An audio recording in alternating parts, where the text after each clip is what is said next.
ஆண்டவருடைய வார்த்தை மிக தெளிவாக சொல்லுகிறது. ஆதி அப்போஸ்தலர் சபையிலே எத்தனையோ அடிகள், சிறைகள், மிரட்டல்கள், உருட்டல்கள், பொறாமைகளின் மத்தியிலும் ஆண்டவராய் இயேசு கிறிஸ்துவுடைய உன்னதமான நாமத்தை அவர்கள் விதைத்ததை கர்த்தருடைய வார்த்தை சொல்லுகிறது.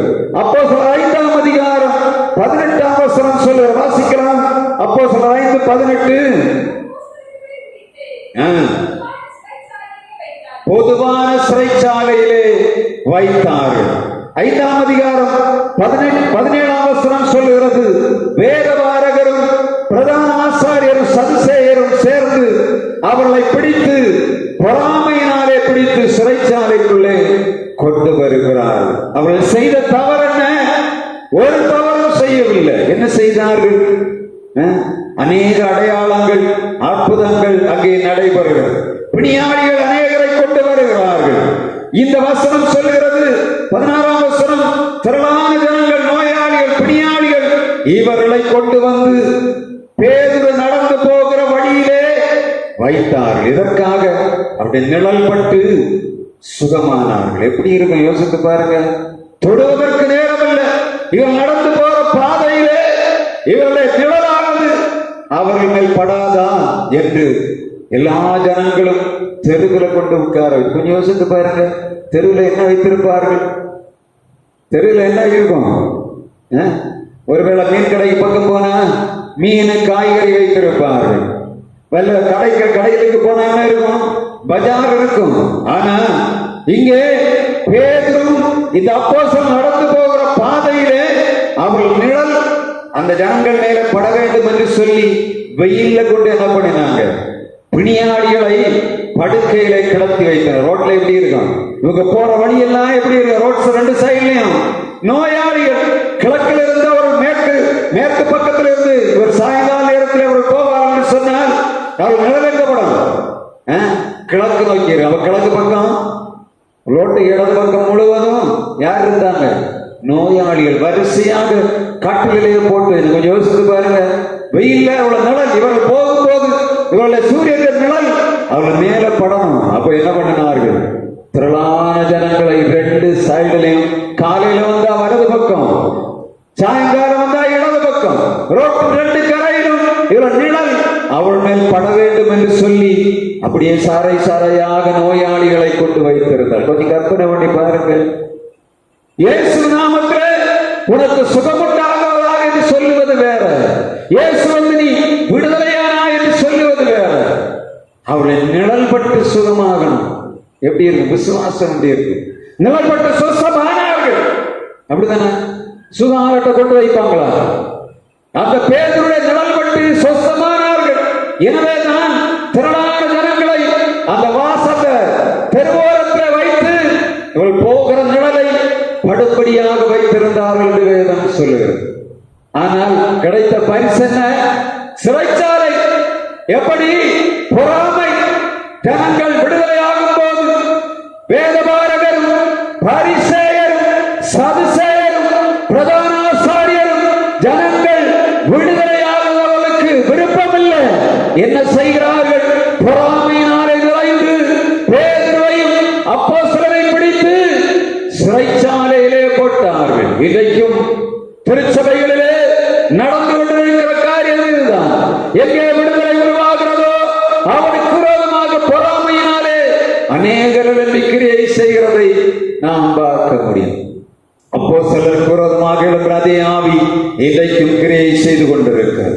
இவைகளின் மத்தியிலும் பேதுருவும் யோவானும் மற்ற அப்போஸ்தலரும் ஆண்டவருடைய ஊழியத்தை செய்தார்கள். ஏன்? திரளான ஜனங்கள் தேவனுடைய ஆலயத்துக்குள்ளே வர வேண்டியதாக இருந்தது. அப்படிதானே?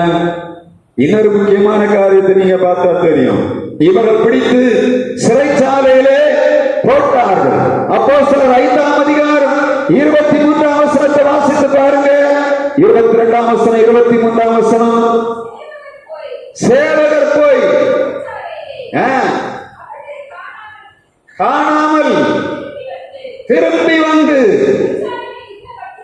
சிறைச்சாலை மிகுந்த பத்திரமாய் பூட்டப்பட்டிருக்கவும் காவற்காரர் வெளியே நிற்கவும் கதவுகளுக்கு முன்னிற்கவும் கண்டார்கள். திறந்த பொழுதோ உள்ளே ஒருவரையும் காணும். எப்படி? கொஞ்சம் யோசித்து பாருங்க.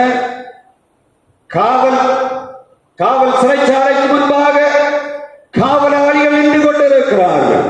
உள்ளே இந்த அப்போஸ்தலர்கள் சிறைப்படுத்தப்பட்டிருக்கிறார்கள். தேவதூதன் வருகிறான், கதவை திறந்தான், அவர்களை வெளியே கொண்டு வருகிறான்.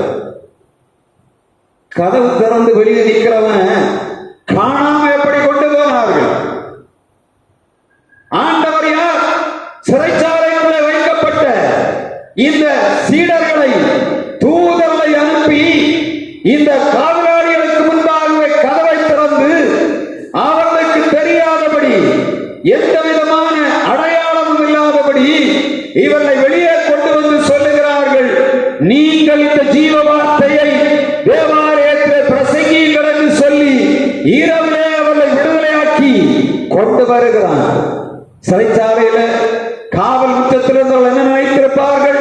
உள்ளே பத்திரமாக இந்த அப்போஸ்தலர்கள் இருக்கிறார்கள், சிறைச்சாலையில் வைக்கப்பட்ட கைதிகள் உள்ளே இருக்கிறார்கள் என்று நினைக்கிறார்கள். ஆனால் யாருக்கும் தெரியாம தேவதூதன் அப்போஸ்தலரை தூக்கி வெளியே கொண்டு வருகிறதை பார்க்க முடியும். கதவு திறந்ததும் காவலாளிகளுக்கு தெரியாது, இவர் வெளியே போனதும் தெரியாது. இவர்களை திறந்து விட்டு தேவதூதன் என்ன பண்ணினான்?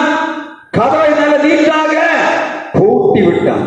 திறந்ததும் தெரியல, பூட்டினதும் தெரியல, அப்போஸ்தலரை விடுதலையாக்கினதும் தெரியவில்லை. ஆண்டவருடைய பிள்ளைகளாகிய நம்மை ஆண்டவர் அப்படித்தான் பாதுகாக்கிறார். அநேக நேரங்களிலே சத்துருடைய சூழ்ச்சிகள், பிசாசின் கண்ணிகள், இந்த பொல்லாத மனிதர்களுடைய கிரியைகள் உங்களை தொடாதபடி ஆண்டவர் மிக பத்திரமாக தூதரை கொண்டு வெளியே கொண்டு போகிறதை நாம் பார்க்க முடியும். உங்கள் பாதுகாப்பு ஆண்டவருடைய கையில் இருக்கிறது. ஆண்டவர் அழைத்து வேறு பிரித்து கொண்டு வருவார் என்று சொன்னால் உங்களுடைய பாதுகாப்பு யாருடைய கையில் இருக்கிறது? ஆண்டவருடைய கையில் இருக்கிறது. சிறைச்சாலை ஒன்று உங்களை பூட்டி போடாது. கர்த்தருடைய வார்த்தை சொல்லுகிறது, தேவதூதன் பத்திரமாக வெளியே கொண்டு வந்து இந்த சீடர்கள் சுவிசேஷம் அறிவிக்கும்படியாக காரியம் நடக்கிறது. 5ஆம் அதிகாரம் அப்போஸ்தலர் 24ஆம் வசனம் சொல்லுகிறது, இவர்கள் அந்த ஆசாரியன் சேனை தலைவனும் கலக்கமடைந்தார்கள், பொறாமையினாலே ஒப்புக் கொடுத்தார்கள். இப்பொழுது கலக்கம் வந்துவிட்டது. காரணம் என்ன?